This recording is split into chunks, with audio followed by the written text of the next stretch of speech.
this is really on the executive director, I think, to make sure that they're developing relationships with those board members so that there's trust there. So that you can go to your board executive leadership team and say, look, we're not in sync.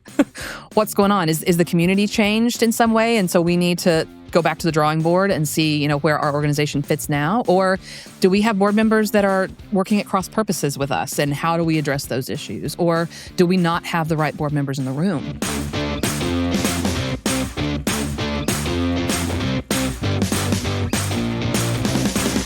Welcome back to the TrustBuilt Podcast. I am your host, Alan Bennett, and today we have a guest I've been looking forward to since I found out she was on the schedule. So Melanie is joining us today. Yes, Melanie? Thank you for having me. I'm pleased to be here. So the reason I pause on that, because I butchered her last name on the first take of this. It's okay. I'll answer to it. I'll change my name for you. And we're going to have a conversation about owning your space and vulnerability and admitting to things that you've done wrong. We're going to go there. That. So I'm doing that. I'm being vulnerable. Thank you. And say we're not all perfect, and Of we course. have to get past foot in the mouth. Sometimes it goes to the kneecap. I love it. The space that she works in is nonprofits. So today, this is a different take, but we're going to find out today that actually nonprofits and for-profits have the same challenges. So share with us a little bit about your background and how you operate in the nonprofit space. Yes, absolutely. Thank you for having me. No matter what my last name is, I'm thrilled to be here. But I own a consulting firm based in Fayetteville. We serve clients kind of throughout the region and the state, and we help nonprofits do more. So we help them raise more money through grants work, through fundraising, through board development. We help them raise more strategy through strategic planning. We do a lot of strategic planning with nonprofit clients, and then we help them raise more capacity through leadership development. So I think probably the leadership development board piece is probably where we're going to land today. But we do those services. My background is in victim services, so the thing that is nearest and dearest to my heart is alleviating gender-based violence. I lost several friends to domestic violence in my youth, and my background is working with rape crisis centers and with domestic violence shelters. A lot of our clients are victim service agencies. And so that's near and dear to my heart. But we work with clients across the spectrum, everything from like startups that are $100,000 budget through universities and arts organizations, education, social services, kind of the gamut. So it's very fun. I have a team of 5 that we work with. And it's great fun for me as a learner because I get to meet all different kinds of people and missions and different organizational cultures, which is fascinating. And then I've recently been certified as a CliftonStrengths coach, which I hope we'll talk about today too. Oh, we're going to go deep in that. Yeah. I love it. I'm going to say that one for a little bit later because I know I'm not going to miss that opportunity. But I do want to zoom out just a little bit. You have a particular area that you work in and you've got passion around it. Mm-hmm. Let's zoom out to just nonprofits in general. Right. They all struggle with the same thing. Getting funding. Yes. Right? It's all about how are we going to get our money because they don't sell a product. Right. So in most cases, some of them have earned revenue, but most cases, that's but right. It's never enough. Even if they do, it's never enough, right? There's always more that you can do, and so we need to raise more money. Right. My experience with nonprofits is limited, but I do have experience on boards, and it's a challenge because these people that are on the boards they've got this regular life that they live in whatever field of work that they do, or whatever it is, right? It's not their main gig. It is not their main gig. And most of the time, most of the time, I don't know, you can share, but it's probably not a paid gig. It's never a paid gig. It's always volunteer in the nonprofit sector. So now they have to be selfless. Yes. Right? Yes. And they have to be altruistic, right, in a way. So let's talk about the boards. Okay, and how do you even find the right people that would be a good fit? Are we getting into the Clifton? This is great. Yes. We're not quite to Clifton yet, but we're getting into something near and dear to my heart. Yes. Yes. So let's talk about what it means to be a board member of a nonprofit like the ones that you work with. Yes. I love this topic, and thank you for asking the question. I have been a program volunteer at nonprofits. I've been a fundraising staff person at nonprofits. I've been an executive director at nonprofits, and I've been a board member. So I have sort of been in every level of that and seen every level of it. And it is an art and a science in terms of who ought to be on a given nonprofit's board. And it depends on what life stage the nonprofit is at, right? So if you're a startup organization, your board members really have to be very hands-on. And your board members are often people that are in the executive director, the founder's social network, or potentially family. You're usually doing, you may be delivering services if it's an all-volunteer effort at first. So that's, getting a nonprofit off the ground requires a lot of hands-on. But then when you get to a growth stage for nonprofits where they're ready to pass off those duties to professional paid staff, then the board's role becomes very different. And we work with a lot of nonprofits who are making that transition because if you are the same board member, your role is changing. And so that can be a hard thing. And then when you get really large and sophisticated, you have much more of a strict governance role. And so it depends on where in that life cycle you are as a nonprofit. But I think the basic thread through all of that is you have to have a passion for the mission. You must. And I have served on boards, and I have had boards of my own, and I have, seen it happen where board members will join a board because someone asked them to, and they don't want to say no, right? Like a friend asked them, and you and I are friends, and you asked me to serve on a board, and it's important to you, and so I agree. But maybe my heart is not really in that mission. Or maybe I'm, advancing in my career, and I know that community service is an important component of my, my role as a professional leader and as a community leader. And so I'm looking for a board to serve on, to put on my resume or to help me network. That never works well either. If you don't have a true passion for the mission of the nonprofit. So if what you care about is arts access for kids, if that's the thing that gets you out of bed in the morning, if that's the thing you're waking up thinking about, then you need to serve on a nonprofit that does that, right? In my case, domestic violence is the issue that I care about alleviating. Since I've lost people to that cause, it is what I get up every morning thinking about. How can we make the community safer for my daughters, for my friends, for their families? That is the thing that I am thinking about every morning when I wake up. No matter what else is going on during the day, no matter what my professional obligations are for the day, like that's the thing that's always on my mind. And so the boards that I serve on I serve on the Arkansas Coalition Against Domestic Violence board now.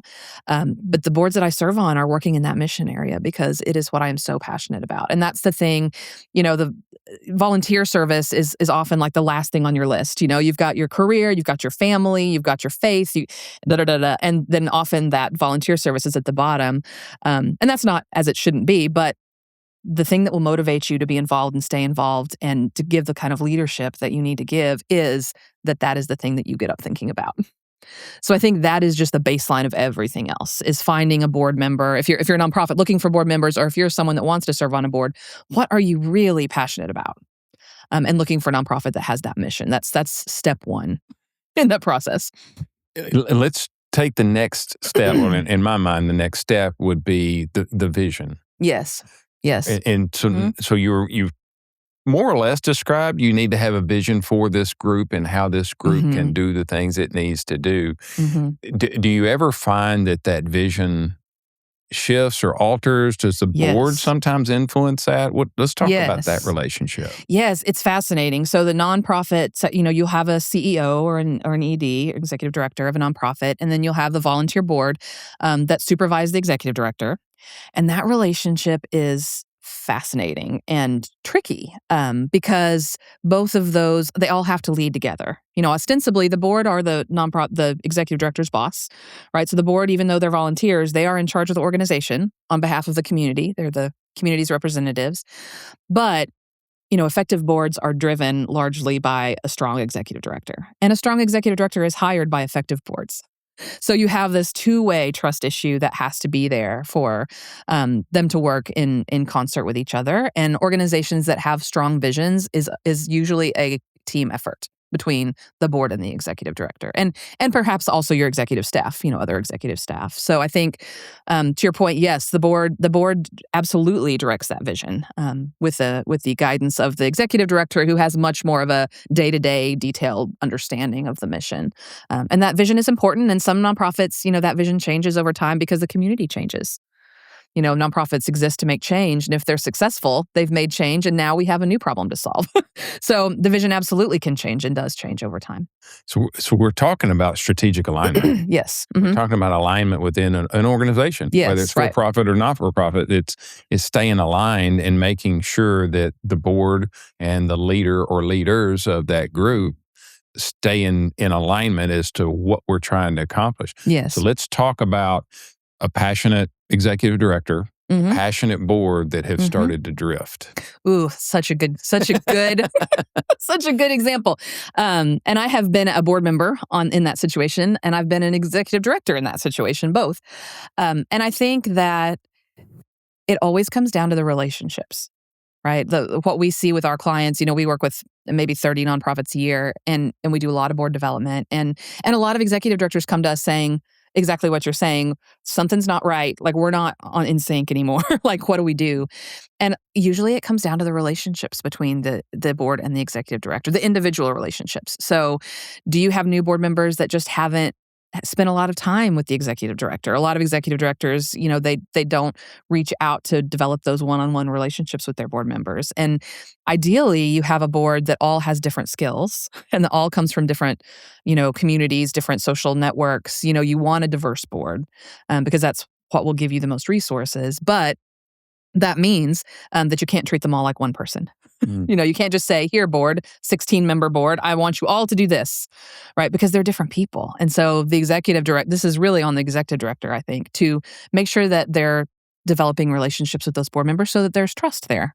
So that you can go to your board executive leadership team and say, look, we're not in sync.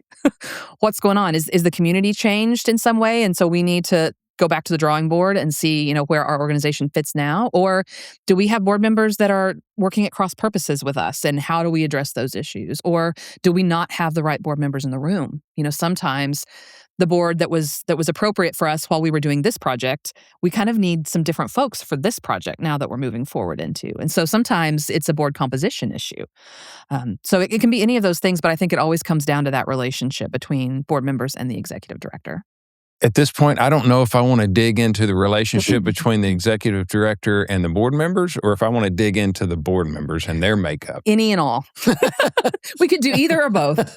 Let's dig into the board members a little. Yeah. Let's dip our toe there. I don't know how far we're going to go with this. Sure. But let's talk about the makeup of the board members, and do we have the right group of people doing this? How do we know when somebody needs to move along? And how do we know if that spot opens, how do we know who's going to be the best fit coming in? Let's talk about that. That's a great question. And we help nonprofits do this all the time. And what works best is for each nonprofit, and it's different nonprofit to nonprofit. There's not a universal. But for each nonprofit to create a board matrix of, here are the skills that we always need on our board. No matter what we're doing, no matter the particular project we're working on now, we always need a CPA in our treasurer role because that's the skill set, right? We always need an attorney on our board. We always need someone with HR expertise on our board. Those basic business operations, especially for small to mid-sized nonprofits that don't have a lot of staff, like that becomes really critical. So I think some of those roles, you always know that. So if you have a CPA that's rolling off the board, you're going to replace them with another CPA. And ideally, your CPA that's going off will recruit someone to replace them. So some of those are kind of static roles that are always there. The other board members are going to be dependent on what you're focused on. So for example, when I was the executive director of a domestic violence shelter, one of our core strategies and focus areas was beefing up our partnership with law enforcement, right? So that we could work together for the benefit of survivors. Well, so we needed law enforcement on our board, because those are the folks that are going to be able to, we needed a command staff person on our board because that's the way that we're going to make that happen. And that person obviously has the expertise to help us with those relationships. And so that was like a time-specific, project-specific board role. I serve, as I mentioned, on the Arkansas Coalition Against Domestic Violence, and we had never had a written strategic plan until recently. Never. And so one of the reasons that they brought me on, my role was to shepherd that process of putting together. We always had a plan. We always knew where we were going, but we tended to be more reactive rather than proactive. And it was in the executive director's head instead of a written strategy that we were all invested in. And so that was my role. That was why I was brought on, because I have the strategic planning expertise. And now we have one. And so that was my specific role. So I think you have to think about your board members in terms of not who they are, but what you want them to do. What do I need someone to do on my board? And so who is the right person for that? And that could mean the relationships they're bringing to the board. It could mean the skill set they're bringing to the board. It could be any and all, but you want them to do something.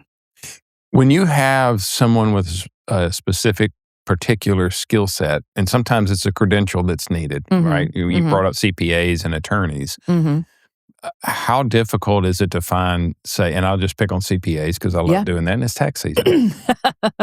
Love to all of our CPAs out there who are not listening to this because they don't have time. My wife is a recovering CPA, she says. She gave that up years ago. But anyway, to find a CPA who also has a passion for whatever said group. Yes, it's hard. That can be a challenge. It is hard. And board recruitment is hard, finding the right person, because it's, you're trusting someone with your baby. And you're not going to hand your baby just to anyone, right? And it is hard because you do have to have that passion for the mission. Otherwise, that person's not going to be the person you need them to be, the leader you need them to be. So it does take a while. On the board that I serve on now, we have been looking for a CPA. We have an amazing one who's our treasurer. But, if something were to happen to him, I'm laying awake at night thinking, what's going to happen to us? If something happens to him. And so we've been looking for 3 years, and we have finally, I think, found someone, but it's taken that long. 3 years. Yeah, it takes a long time. But you don't want to just stick someone in there just to fill a seat, because then you have someone that's not really committed to the work. And that's a recipe for other problems. So it can take a long time. And I think, board members are like gold. Sometimes you just have to dig for them and find the right person. Okay. All right. Get our toe out of that water. Let's go back into the executive director and the board. And let's just say, and I'm creating a situation I think is real. The board is drifting, and let's just say it's more the executive director that is a very driven personality. Like, I'm going to take care of this. I'm going to handle. I want results. They're too slow. All right. So the board is the bottleneck. Can we do that? Yes. I always say, have you ever read Anna Karenina, the novel by Tolstoy? That has a very famous opening line. This is my literature background, but it has a very famous opening line that happy families are all alike, but unhappy families are each unhappy in their own way. And I always say that's the way boards are, right? Happy boards are all alike and are all doing the things the same way, but unhappy boards are unhappy in their own way. So I think the drift can happen in several different ways, and it kind of depends on what's prompting the drift. Sometimes it's a communication issue because the executive director is overwhelmed. It's like, being an executive director of a nonprofit, especially like a small to mid-sized one, is crazy. It's a crazy job. You're wearing all the hats. You're putting out all the fires. If you're working in a crisis situation, crisis mission, that is another layer of things on top of you. And so I think sometimes executive directors just don't make the time for their board to communicate either what they need or what the situation is. I think there's a breakdown in communication that happens sometimes, and that can cause boards to drift because board members want to contribute. They want to do something. And so if the executive director is not tasking them or involving them, or there's not a teamwork element there, board members will start inventing their own projects, which can cause that drift because they're and it's coming from a good place. They want to contribute, but they just don't have a place where they're being plugged in. So I think that's a really common problem. Another common problem is just absentee boards. Boards who are kind of there in name only. They're not showing up to meetings. They're not showing up to their, to have that communication. And so that's a situation where, I always encourage executive directors and other board members to talk. Okay, is this have you overcommitted and you just don't have time? In which case, that's fine, but we need to replace you on the board because we have to have people that show up. And there's lots of well-meaning board members that are in that situation. I always recommend that nonprofits have a requirement for attendance for board members. You have to attend 75% of all things, over the course of the year, or you have to give up your seat. That's not punitive. It's just that's what the nonprofit needs to function. So sometimes the absenteeism is a problem. And then sometimes there are conflicts on boards that board members don't know how to handle or that are trying to handle on their own, or they're causing schisms within a board. And so sometimes that's an awkward thing that's not the executive director's role to solve, because all those board members are their bosses. Like, that's not their job. But sometimes board members look to executive directors to try to get involved. That's awkward. And so if you don't have a strong board chair that is mediating that and solving that, that can really cause drifts as well. That was that was a landmine that I stepped on right there, because the different things around trust that I heard in just those last few minutes was, we talked about competency of, are they competent to do this role with us? I heard commitment. I heard consistency. I heard connection. And I heard clarity. Those are a lot of great C words that are all applicable. Yes. And that all apply to trust. Yes. And when those things don't occur, and the theme, it depends on the situation on which one surfaces to destroy the trust or prevent trust from building, because trust is not static. Sure. It's you're either gaining trust or you're losing trust, and it's like that's a great way to put tree. it. It's either growing or dying. It's not just sitting there.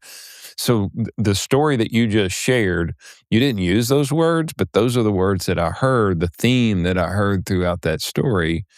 And the strongest one was that was the most subtle, was the consistency. Yeah.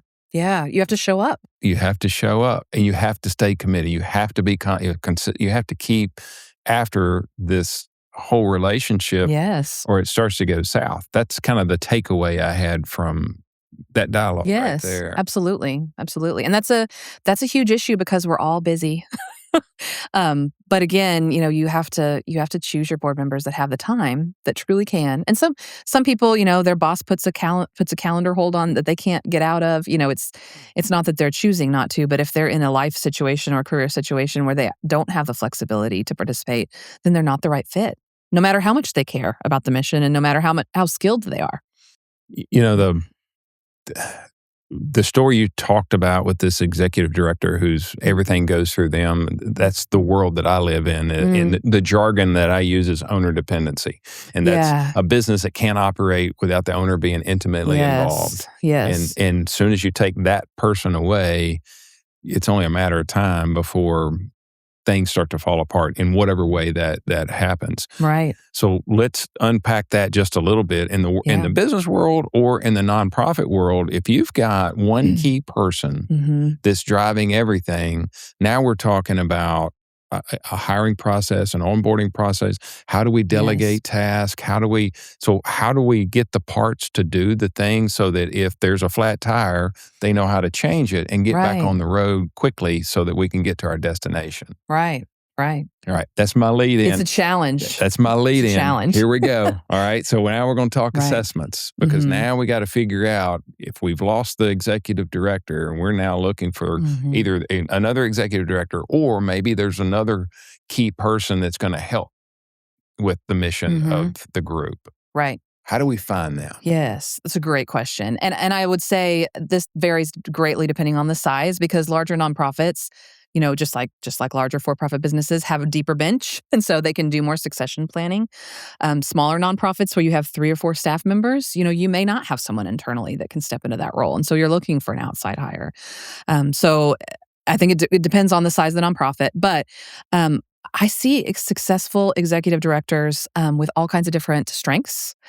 So I'm a CliftonStrengths certified coach. I love CliftonStrengths. I was fortunate to get introduced to it in college before I even really launched into my career. And so we coach teams and individuals on identifying their strengths through the CliftonStrengths assessment, which is the only research-based assessment of its kind. And then we look at, how do you use your strengths to accomplish what you need to accomplish? And we work with executive directors who have all different strengths. There's no hierarchy of strengths. But I think the critical thing is the awareness of your strengths, of what you're good at, and then the awareness of your blind spots. And so where can you plug board members into those blind spots? Where can you involve your team's strengths to cover those blind spots? And then if you feel like whatever the way you're using your strengths in your role, like that can really inform the board's search for someone new. Not to say that they have to have your same strengths, but you're going to be intimately familiar with, what it has taken to do this job. And so how can someone else come in and fill those shoes? And we were talking, I'm just letting everybody in, we talked before about assessments. We're both big believers in assessments and how impactful that information can be for an organization. We then went to the conversation about the art of implementing results. Yes. So just because I took a CliftonStrengths and I got this report that's 30 pages long or however many pages long it is, I'm like, okay, this is interesting, and I'm with it. I'm with it. I see why they gave me all. These are my top strengths, and these are my whatever. It's because of me. I get that. Well, now what do I do with it? Yeah. What does this mean? Yes, I think and the reason that I love CliftonStrengths specifically as an assessment is it's very practical. I'm a practical strategist kind of person, and I love to learn. I love to see that I'm blue or green on this assessment, but okay, what do I do with that? How do I actually help myself be a better leader or help my team function better? But I'll tell a story from early in my career that I think illustrates this really well. So when I was in college at the U of A in Fayetteville, we did all of university housing. Everybody that lived on campus did a program called Strengths Quest, which was CliftonStrengths for college students. Everybody that lived on campus took the assessment, which gives you your top 5 of 34 different strengths. And then all of the hall directors, our bosses, were all trained in coaching CliftonStrengths. And so the idea was to give college students who haven't really launched into their careers yet some insight into what they naturally do well, which was such a gift to me because I had never really thought about that. I'm at college to learn. I'm doing my homework. I'm turning in my assignments. I'm thinking about what kind of job I have. But I never really stopped to think about what makes me uniquely powerful. What things am I naturally good at? And a lot of times in our workplaces, we look at the opposite side, right? We think you want to be a well-rounded person. Your employee assessment comes up, your evaluation, and we're going to talk about what you don't do well and how we can help you improve. But research shows that people are not well-rounded and never will be, right? Gallup says people are stars and stars have points. So the better situation is, okay, what are you exceptionally good at? And how can we help you do more of that? And so I took this assessment in college and I got my strengths, right away. And my particular strengths are strategic thinking. There are a lot of thinking strengths. And then a strength that's called relator, which means working in one-on-one or small groups with people to accomplish a goal. So at the time when we took this assessment, I was a resident assistant in the residence hall, and I worked on a staff of 9 people, and it was the most dysfunctional team I've ever been a part of, ever. And it was so weird because it wasn't because of any, flaw or any kind of ill will or any kind of lack of anything on any individual person's part. It's just like we were like 9 ingredients that were all delicious, but that you'd never eat together. Like that's what this team felt like. And I've never been a part of that before or since. I loved them all individually, but we just did not mesh as a team. And so because I'm a strategist, right, I look at this and I think, okay, group work is never going to be the strength of our team because we just do not jive. Like we all get along, but we're not working together. And so I thought, okay, my best situation for the use of my strengths, because I'm strategic and I like working in small groups, like I'm going to come to our staff meetings every week and I'm going to listen to people's challenges. And then I'm going to follow up individually with each of them after the staff meeting to ask how I can help or how we can work together. Because individually, I worked with each of them well, I thought that's just going to be the best strategy for us moving forward. And I thought about it that way because I had the language of CliftonStrengths to think about, okay, this is what I'm good at. So here's how I can navigate this. So I did, and it worked really, really well. I worked with each of my coworkers to address problems they were having on their floors and things we could do for residents. And I worked very differently with each of them, which was fine and worked really well. And then comes my employee evaluation, right? So my boss calls me in and his strengths are all like communication strengths. So he's very much a team person. So he calls me in and he had, we had an assessment that we did the assessment where he filled it out and I filled it out and we compared our answers. And he gave me, high marks and good feedback on everything except he had marked me very, very low on the section about being a team player. He said, I think, you really need to work on being more of a team player. And I said, what do you mean being a team player? Because to me, that's my greatest strength. Like my number one strength is being a team player. So I was shocked, at this. And he said, well, you never talk in meetings, in these staff meetings that we had. I'd give my report, but I wouldn't engage because strategically, I'm thinking this is not the way we're going to get stuff done. Right? I was following up, but he didn't know that I was doing all that following up. Like that was invisible work, that he didn't ever see. And so he just thinks that I'm not engaging. And so I asked him, I said, okay, because he was a CliftonStrengths coach. I was like, strategic is my strength. I said, would you ask my coworkers before this goes in my file? Would you be willing to ask them if they feel like I'm not a team player?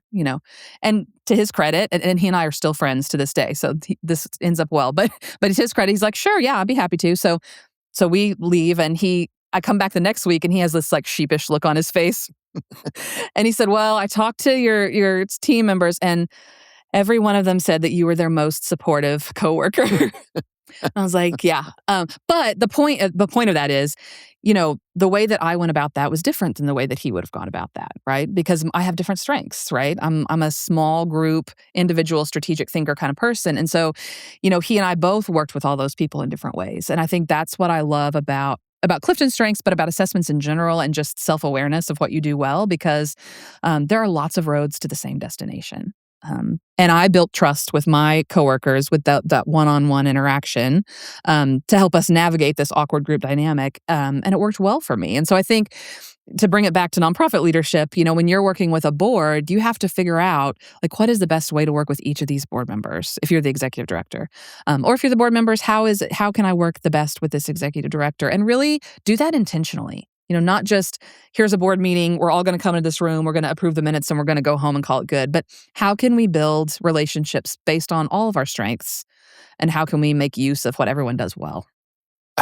First of all, it's a fantastic story. And I love hearing the reality behind a concept. And the concept is how to get a team more engaged and accomplish the goals that you want to get done. So I preface all that. But the thing that I guess where my mind went, I was present, but I was actively listening. I was like, wow, this is such a cool, we need to let this resonate just a little bit with the listeners.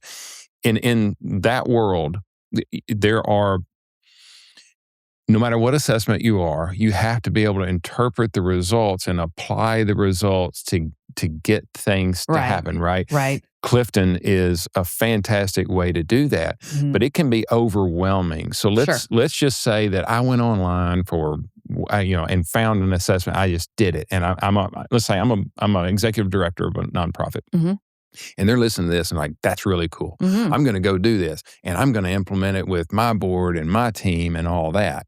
Right. What happens when they do that on their own? I think it can be really hard. I'm not baiting you into a hole, I promise. That is such a great, thank you for tossing me that ball. I will hit it. Having a coach is critical. Someone who's certified in the assessment who can help facilitate. And my team does this for nonprofits, also for for-profit companies and teams, where someone can come in and say, okay, group, here are the results of your assessments. And this is important so that you can be a participant too as a leader. If you're facilitating, that puts you in a weird space. But if someone outside comes in and facilitates, okay, here are all your strengths. One of the things that I love to do most is we create a map, like on the wall, of here is everyone's strengths and where they all fit. CliftonStrengths categorizes strengths into 4 kind of broad categories. Like here's where everyone fits. And then we look at things like who has opposite skill sets, right? Who has opposite strengths? Do you guys work together well or not? Because that's either going to be your most ideal partnership ever, or you're going to hate it, right? So let's create the ideal partnership, right? I have a couple of people on my team, for example, who have very opposite strengths, and they have to work at it, but they are an ideal partnership because they each do the thing the other one hates to do. Right? Yeah. Like you love doing this, you hate it. You love doing this, you hate it. Like let's just divide the work where everyone's doing what they are good at.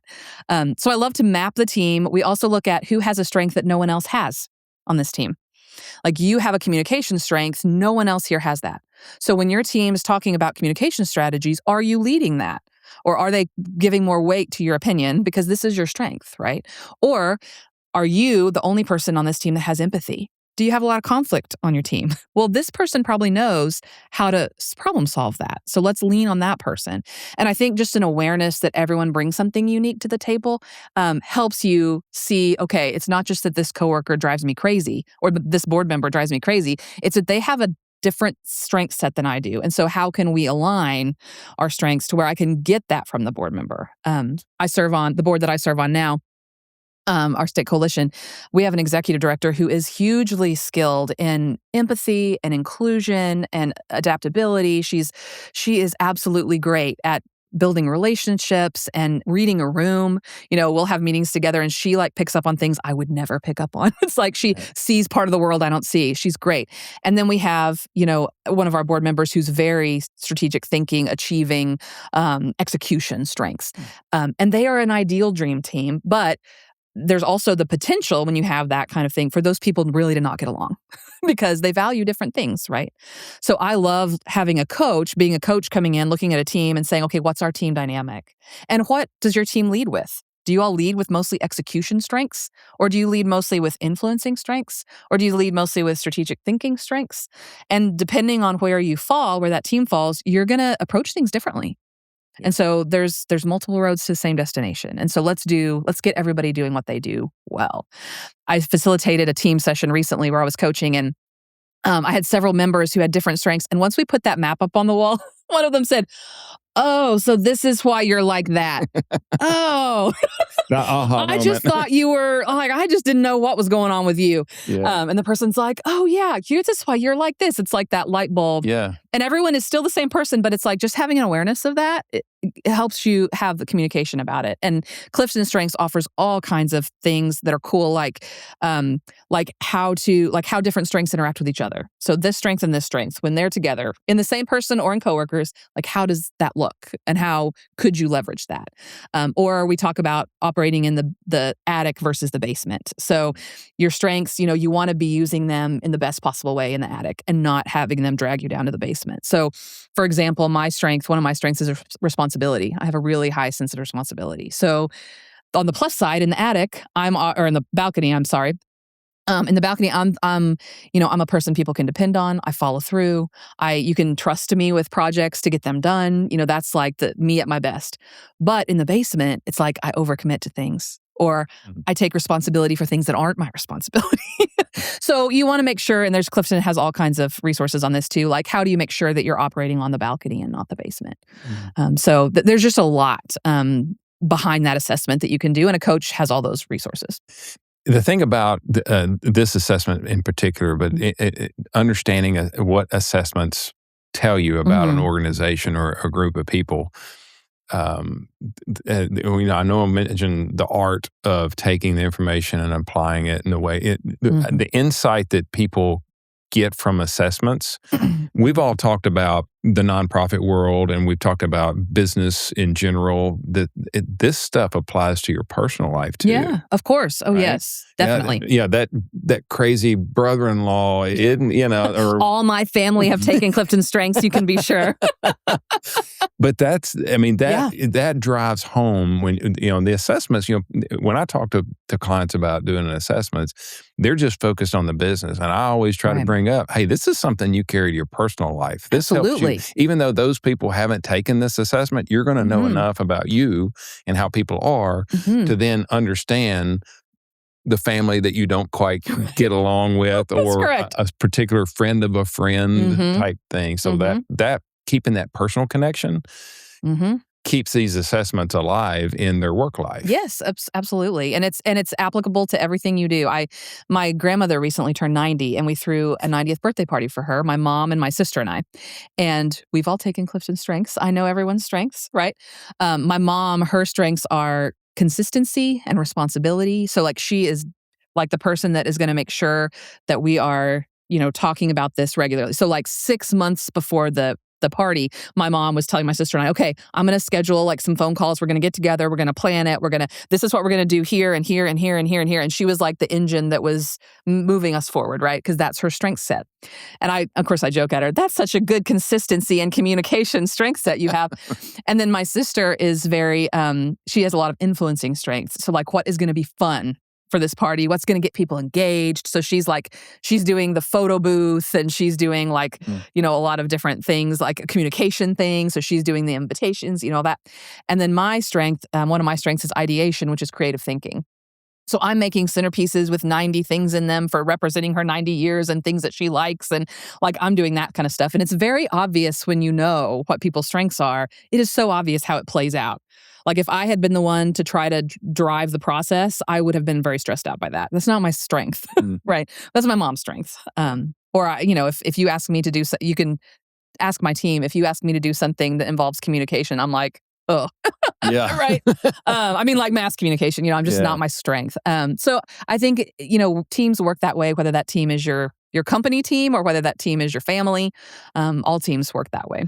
Yeah. One quick story that I'll share that I use DISC. That is the one that's my go-to move. And this was not my idea. I wish it was, but one of my clients was a veterinarian. And their business was growing, and they were wanting to have a better relationship with the owners of the pets. Okay. And DISC has the 4 colors, the yellow, blue, green, red. And what they had done is they went into their CRM that every time a pet was scheduled to come in, they had the background on the name was the primary color of what they perceived that the owner was.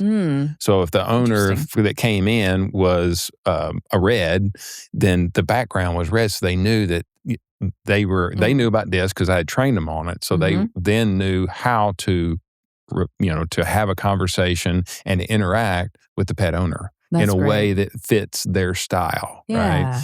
And so seeing, once you implement something and they embrace that, how they can take it from not only an internal way of communicating, but also an external with the people that come into their organization, whatever kind of organization it is. Yes, absolutely. I wish that was my idea, wasn't it? But that's a great illustration, though, cool of how practical you can be with when you have a language and a system for understanding people. Yeah, and just because people go through training all the time, and it's a one and done, and 6 months later they forget 90% of whatever it was. But when you can take something like that you do and get it to where they can share it with their exterior relationships, whatever they are, it just makes the whole group stronger. Yes, absolutely. And I think this is particularly great for assessments, are particularly great for boards and executive director relationships, whether it's CliftonStrengths or DISC, because it's kind of a shortcut to getting to know people, right? It's if you're an executive director, you don't have a lot of time. You're trying to build these relationships, but you've got 16 board members, and that's just so much time. If you have gone through something like this where you have an assessment, it just gives you a little bit of insight into how they operate. And then you can use that use that right off the bat, right? If I know that you have a responsibility strength or if you have an achiever strength, I know right away what's going to appeal to you.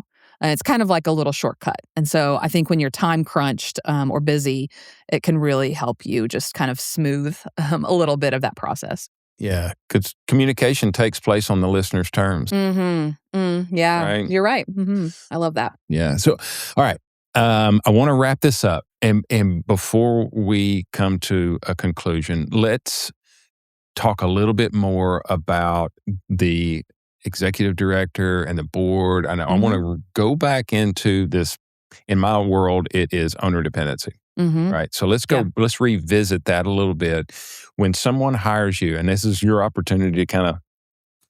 We don't sell on the podcast, but I'm really this. But I'm here to be contacted. And let me tell you, because I believe in what you do. We do similar things in different ways, and we have different worlds, but we both are using tools in order to help somebody do something. Right. So talk a little bit. Let's just say that I'm on a board, or I may be an executive director of a nonprofit, and even though I may not be in whatever space, let's just say, I can tell you one. Let's live one out. Sure. I was on the board of a nonprofit for unwed mothers. right? Mhm. And part of the reason I was on there was to help them develop business skills if they wanted to do their own business. Some didn't, but the ones that did. So I went in there, and that's part of my role was, hey, if you're looking at building, your own business, let's have a talk. I can The help. mothers building. The mothers. Okay, yes. Yeah, I'm sorry. I should have clarified that. Yeah. So in your world, let's say there's a nonprofit, and they're like, we need help. Mhm. I don't really know how, but this is not working. And it's an area that, like, yes, I can work in that nonprofit. How would that work? Talk through that journey of how you come into. It's not working. Let me ask a clarifying question. It's not working. You as the board member working with the clients is not working? Well, yeah, we'll just say I'm a board member, Okay. and I'm like, this really isn't working. I want to be here. I'm engaged. So everybody wants to be here. It's just we're not getting the money we want. We're not making the progress we want. Whatever it is, it's not moving forward, and we're kind of stuck. Yes. So high functioning board is the basis of everything in a nonprofit. So we always start with the board. If the executive director had come to me and said the same thing, I would still start with the board because that's number one. So we would do an assessment on the board of how is the board functioning now. So things like, what is your engagement level with the board? What are the skill sets represented on the board? And are those the ones you need? What are the relationships with the board members to each other and to the executive director? We would kind of assess where you are right now. And then we would look at which pain points are the strongest. And we would start there. So if you have a board that you just don't know well, then we're going to come in and we're going to create a strategy for you to build relationships intentionally. If it's a board that doesn't have a strategic plan, like if it's a direction issue, like you all have relationships, but you don't know where you're going and you don't agree where you're going, then we do strategic plan facilitation. So that would include interviewing board members, gathering the information, putting the data together, giving you a strategic plan of here is where we're headed.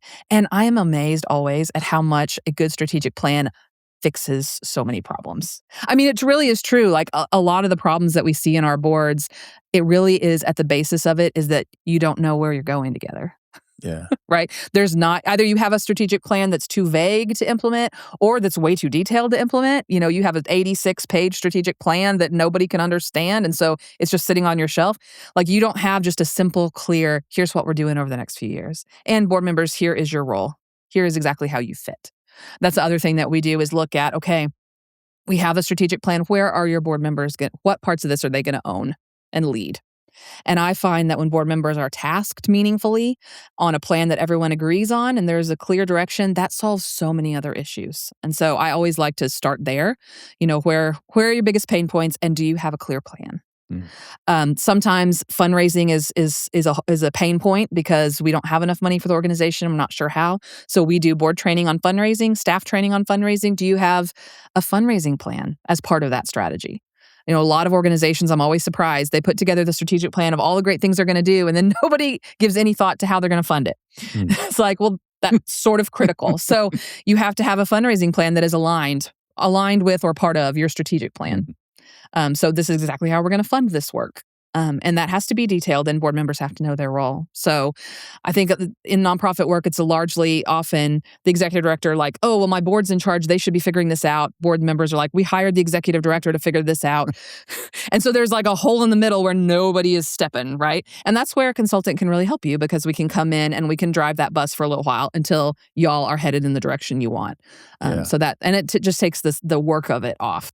Yeah, it's hard to read the label from inside the bottle. Correct. Oh, I love that. I'm going to use that. Yes. Yes, it is correct. And sometimes we come in and we say, well, this is the problem. And like the lights go on like, oh, of course. Like, why didn't I think of that? But it's because you're right. Like when you're so close to it, it's hard sometimes. So, all right. The listeners are like, I got to talk to you about that. How do they find you? So MelaniePalmerConsulting.com is our website. All my contact information is on there. So please just reach out to me, schedule, a free consultation. Like I'm happy just to talk through, even if you don't know what it is you need, you're just like, we need more of something. We need more money. We need more strategy. We need more capacity. We can do the assessment to help you figure out what service would get you there. Because we offer like a wide variety of things. And I love that because we can tackle a problem from multiple angles. So just scheduling a free call and just chatting with me informally is the first step. So I would love to talk to anyone who's interested. Great. Thank you so much for being on the show. Thank you for having me. This has been great. We both geek out over assessments. For sure.